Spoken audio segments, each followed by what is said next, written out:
People make a living beating the crap out of one another to the point where something in their brain malfunctions and they go unconscious. Well, what exactly happens when someone goes unconscious? And when I say unconscious, I don't mean the unconscious mind. Being unconscious refers to your physical state, whereas the unconscious mind refers to deep down repressed thoughts and feelings, like Sigmund Freud and the desire to sleep with your parents. Well, how does it happen in the first place? Well, one day your mom puts on makeup that looks really good and, oh, wait, you mean being a cold. Alright, my bad. The reasoning for that is you either lose oxygen in your brain or you were knocked out. When the brain doesn't get oxygen, glucose cannot metabolize, your neurons die, brain cells fail to function, and then you enter a coma or you pass away. In other words, keep breathing, kids. Getting knocked out is a result of the brain moving laterally and colliding with the walls of the skull like someone were to club you in the face with a baseball bat. Instead of lateral motion, in another way is rotational motion, like if you were to get clubbed in the jaw with a baseball bat and your head twists. When someone gets, quote, knocked the fuck out, their body either goes limp or it goes really stiff. The reason your body goes limp is a pretty quick answer. It's because your brain isn't telling your muscles to do anything, so they just relax by default. The stiffening, on the other hand, is actually pretty neat. If your brain moves in just the right way, or wrong way, I guess you could put it, your muscles contract due to a spasm and your body would stiffen up as a result. Common thing that about 2/3 people do when they get knocked out is a thing called the fencing response.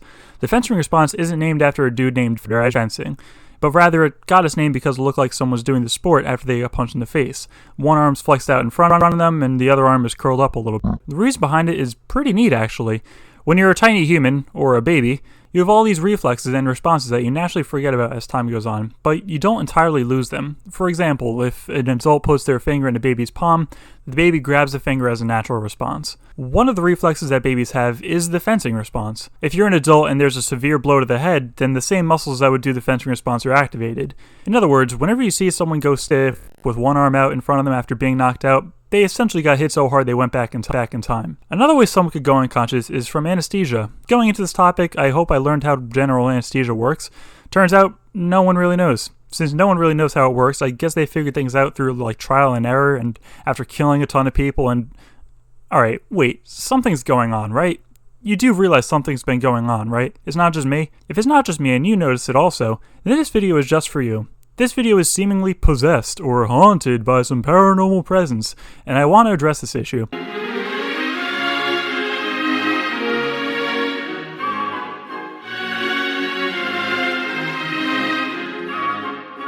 Okay, let me nip this in the bud.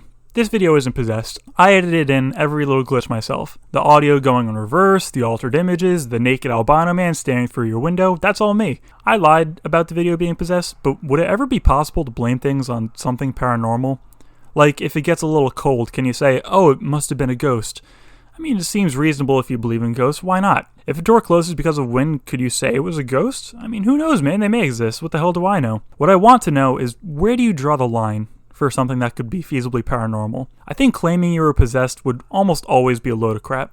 I claimed this video was possessed by some paranormal entity, but guess what? It fucking wasn't. In real life, it'd still be ridiculous to claim that you were possessed. Like, if I started slamming my meat in front of my homies, I think it would be a tad far-fetched to say, sorry man, I don't know what came over me. I must have been haunted by the ghost of pedophile Carl. That's an example of something bad, but even on the other side, I don't think it could be reasonable to claim possession. If I started absolutely crushing it in a game of Can Jam, I doubt I could say I was possessed by some nameless white guy who happens to be the champ of backyard games. It's really all white guys now that I think about it. Well, the best thing I could say in that case was I messed up at being bad and somehow things went my way. I think once someone claims that the reason behind them strictly sleeping in only tube socks is because the demon inside them instructed them to do so, it's probably time to cut ties. If someone claims that they are possessed, then they probably have something wrong with the wiring in their head, right? Well, although I just presented a decent side of the argument, I'm going to counter it and prove myself wrong, albeit very, very poorly. Meet David Berkowitz. He's a serial killer in the 70s who murdered and wounded several people with a .44 caliber revolver. If you think this example is getting off to a terrible start, well, I warned you it was a poor argument. It's only going to go downhill from here. The name attributed to him at first was the .44 caliber killer, but later on he became known as the Son of Sam, because that's how he dressed himself in the letters he sent to the police. He was eventually caught after attempting to murder a woman who was walking by his ticketed car. They used the fact that his car was ticketed to track down Berkowitz, and then when they finally caught him in his Yonkers home, he admitted that he was indeed the Son of Sam. He admitted to all of the murders and claimed that he did it in response to his neighbor Sam's demon-possessed dog, who was telling him to do all the crimes, and he simply had to do it because when a possessed dog tells you to kill, you say how many. Makes perfect sense, right? It's practically a bulletproof argument in theory. Psychologists examined him, and unanimously, all of them said he was mentally competent to stand trial. After he was sentenced to prison, he admitted that he made everything up. Sam's dog was not actually possessed, and Berkowitz just wanted to kill people instead. So, that guy may have been a serial killer, but at least he admitted he lied about demon possession.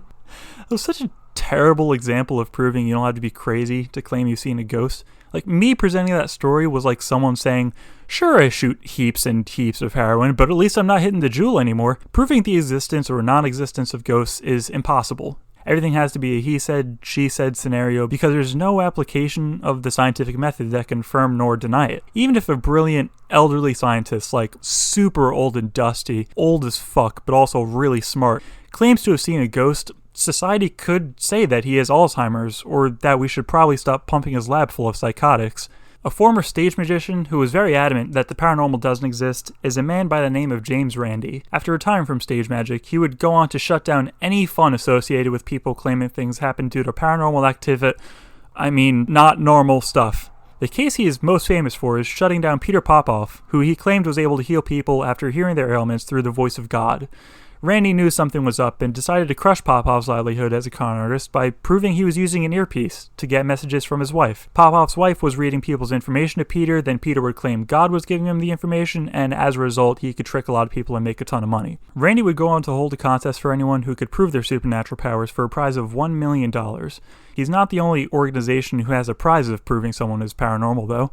In fact, there's a whole Wikipedia page listing all of the times prizes have been laid out. None of the prizes on the list have been claimed. If you saw a $1 million prize for something that comes to you easy, like having a face, for example, you'd probably want to go there and claim it, right? If someone was legitimately paranormal, then almost all of these prizes would have been claimed already. You ever think about what would happen if somehow ghosts were proven real? Like, some sort of damning evidence comes out that says ghosts totally exist. Like, so many pop culture things would look dumb as hell if it came out that ghosts actually exist. Casper the Friendly Ghost would just be a story of some normal everyday dude. They would need to make a Vice-style documentary about Ghostbusters and how they decided to commit genocide against normal-ass guys who happen to be dead. Well, at the time, there was definitely a different stigma attached to ghosts. They were viewed as a symbol of fear and terror, and looking at society today, that is far from the case. A movie praised at the time they're released, but now looked at a racist view on paranormal beings, says Bill Murray. Another thing that is technically paranormal is astrology. If you like looking at horoscopes because you think it's fun, then be my guest. Go right ahead and have fun. But if you firmly insist that horoscopes are accurate and hit the nail on the head every time, I'm sorry to break it to you, but that's just not true. Horoscopes utilize what is known as the Barnum effect. I've talked about this before in a previous video, and if you remember what it was, then sucks for you because you're going to hear it again. The Barnum effect is listing qualities or events that are vague enough that can be taken as accurate. Let's give an example and say your zodiac sign given at birth is a Leo. If you are a Leo, you happen to be confident, honest, generally optimistic, but at times you could be impatient. All of those qualities can be literally anybody at some point in time, but it's entirely possible to think they're built specifically for you. You may have heard those qualities and thought, wow, it's spooky how accurate that is. Or you may say, not all of that's accurate, but 3 out of 4 isn't bad. If you said the latter, then that's what's known as confirmation bias. It's ignoring certain pieces of evidence in order to prove your belief is true. If you want to overlook me saying that you're using confirmation bias and the qualities I listed are you to a T, the irony makes me smile. Oh, by the way, congratulations, you're an Aries. If you are upset at me criticizing astrology, I agree, I'm being an asshat. I shouldn't try to debunk what brings you joy. You should keep being you. I wouldn't like it either if you came along and told me why something I liked sucked. I'm sorry for doing that to you. I shouldn't have gone off on that tangent. I don't know what came over me. Thanks for watching. If you like this video, send it to a friend. They might like it too.